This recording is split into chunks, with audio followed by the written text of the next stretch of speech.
2025 সালের men's royal Rumble ম্যাচটিতে জয় পেতে পারেন রোমান রেন্স।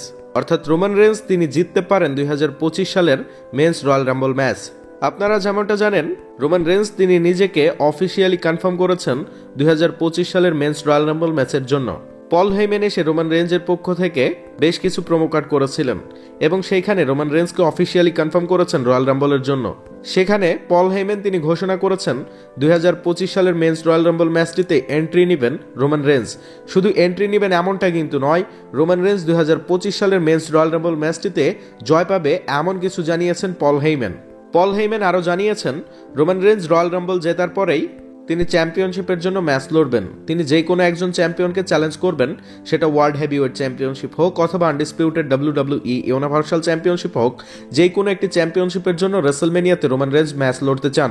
আর এটার জন্য রোমান রেন্স তিনি 2025 সালের মেন্স রয়্যাল রাম্বল ম্যাচটির জন্য নিজেকে কনফার্ম করেছেন। আর তিনি যেহেতু নিজেকে কনফার্ম করেছেন, সেহেতু অবশ্যই তিনি 2025 সালের মেন্স রয়্যাল রাম্বল জিতবেন এমনটাই জানিয়েছেন পল হেইম্যান। এবং রয়্যাল রাম্বল জিতে তিনি যে কোনো একজন চ্যাম্পিয়নকে চ্যালেঞ্জ করে তিনি রেসলমেনিয়াতে চ্যাম্পিয়ন হবেন, এমন কিছুই জানিয়েছিলেন রোমান রেন্স। তবে আপনাদের কি মনে হচ্ছে, রোমান রেন্স কি পারবে 2025 সালের মেন্স রয়্যাল রাম্বল ম্যাচটিতে জয় পেতে? অবশ্যই কমেন্ট বক্সে কমেন্ট করে জানাবেন। ভিডিওটিকে একটি লাইক দিবেন। ধন্যবাদ সবাইকে।